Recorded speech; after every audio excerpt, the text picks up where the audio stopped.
Howdy ho fellas, welcome back to our channel and today we got the old but gold Dead by Daylight.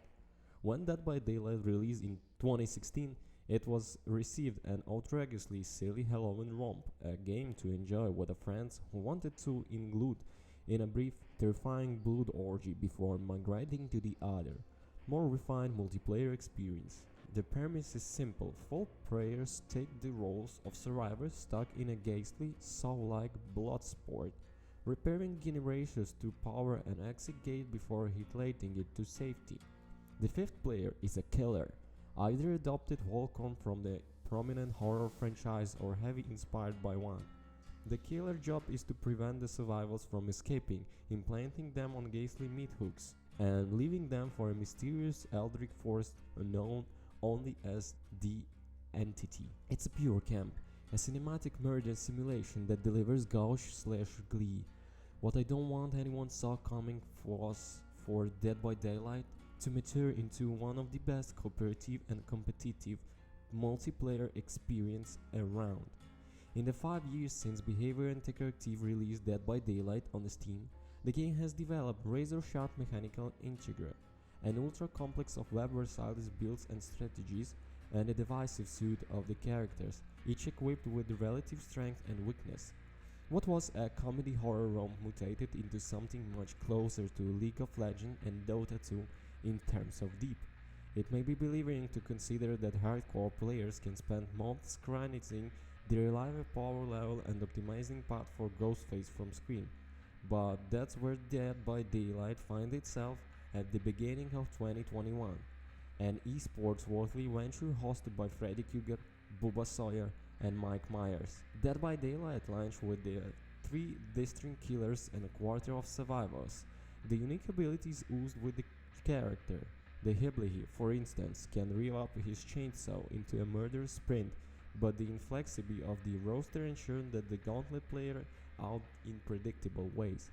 Nobody likes the villain who never altered the division's plan, right? But as of this writing, Dead by Daylight includes 22 killers and 24 survivors, each of whom offer radically different toolkits. Load up a match against the Huntress, a killer in a bloodstained bunny mask, and expect to dodge the twirling hatches that she can chuck across wide swaths of the battlefield. Or perhaps you will face off against the famous Pyramid He is. Yes, that's one from the Silent Hill who can banish his prey to cages of adamant, which are particularly annoying to escape. Players outfit their selected characters with the complex perks and inventory add-ons, reducing cooldowns, boosting the effectiveness of the certain abilities, and guarantee that there will always be one last trick up your sleeve, which from a far marks of calculated meta decision in the game's most ardent community. It is not uncommon to see a player recognizing a tough matchup in their team comp against the ordinate killer, and utilizing a regent to juice the odds of the game, selecting a certain map that they deem to be unfavorable for the opponent. This is the jostling, heading and pre-matching sizing up for uber competitive MOBAs or FPS, somehow filtrated into a bizarre and pretentious horror game. If you never played Dead by Daylight, this might feel like overkill to you. It's easy to be exhausted by what we call progression creep in modern gaming. Every time we boot up something new on Steam, we're thrown into a morass of 3D systems, multiplying game currencies piling up in the top right corner of the screen. Daily login bonuses exploding in the menu, flash sales glistering in the store that can make the days before the MMO intensification of everything seem especially sweet. To be sure, Dead by Daylight is whitened down by some managerial left there and multiplayer experience tracks, unlocks, and talent trees to attend to, but I also believe that it earns the weight. The game has developed the ability to reward its minimaxing fussies that League of Legends is a passion to mess around with the runes for hours before delving into Runeterra. The importance of all those subtle choices become absurdly clear once you start playing against people who actually know what they are doing. Dead by Daylight, its lowest stars, is shamelessly rogue of a bunch of survivors running around like a chicken with their heads cut off and bumble killers who can't land a hit with their machete to save their lives. But then, after climbing the MMR, the true intricacies in the behavior design reveal themselves. The killers, dastardly and ruthless as they are, play from the first person and settle with the limited fields of vision. Clever survivors who are all equipped with third-person cameras know that the best way to evade them is to find what the community calls a loop, a structure or a cutout on the map that allows the player to top through the windows and dart back around through open doors over and over again without ever running into a dead end. The killer chases them through that loop in vain, realizing that for all they might they will do always be just out of the reach. Eventually, killers attain the mechanical deftness to use these loops to their advantage. She thinks for sure I'm going to chase her through the door again. What if I instead felt like I'm headed that way, but instead turn around and grab her when she just jumped through the window?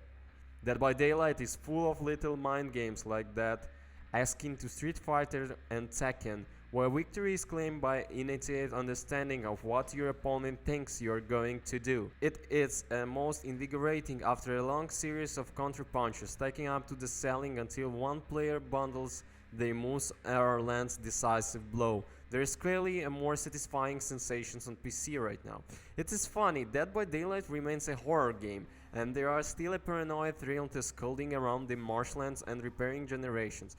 But the more you learn its system, the less scary it gets. High-level players have simply gotten too good and aren't playing it like it was played back in 2016.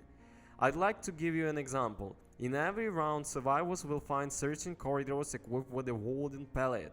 They can throw that pallet down in the middle of the killer's pursuit, impeding their progress and even stunning them in their tracks if the timing gets right. It's a smart quirk, but it fits Dead by Daylight inspiration perfectly. But oftentimes I see survivors camped out in the front of pallets, starting directly at their stalker, waiting for them to cross the invisible line so they can drop it on their head. Boom! That's a teabag a few times before disappearing off into the darkness. It is a smart strategy, mechanically speaking, but it possesses none of the fear that Dead by Daylight initially invoked. Similarly, killers can specifically target one survivor over and over again in order to eliminate them from the game, reducing the numbers disadvantages as early as possible. Again, a sound approach, but none of them feels relevant of the source material. If we are pulling the same cheese in a tabletop RPG, you're in a sharp reprimanding from your dungeon master for ruining all of the fun. What you get depends on you what playing with. It's that part of the beauty of Dead by Daylight, and it's not the legacy. For as much praise I've ever heard on the competitive scene, accelerating cat and mouse dynamics, the game is equally enjoyable among a bunch of idiot friends, people who might be playing for the first time, who only want to run away from Leatherface on a Saturday night. In that case, the looflace of Dead by Daylight game theory intrigue becomes a distant afterthought, and the only thing that matters is the hushed tones between you and your brother as you slip a murder undetected. I can think of many other games that possess both sides the dichotomy. Legal and Overwatch are far too stupid in stately precision to ever be characterable to bad play, and it's impossible to bring a new counter into Dota 2 without first forcing them to watch an hour-long tutorial video. Dead by Daylight, on the other hand, brilliantly has it both ways, never abandoning its glory slashes flick joys while still laying claim to a rich competitive environment. It's both Halloween practice and heredity psychodrama. That, is my friend, is a blockbuster. Summary: it's shocking how much deep Dead by Daylight packs into its systems.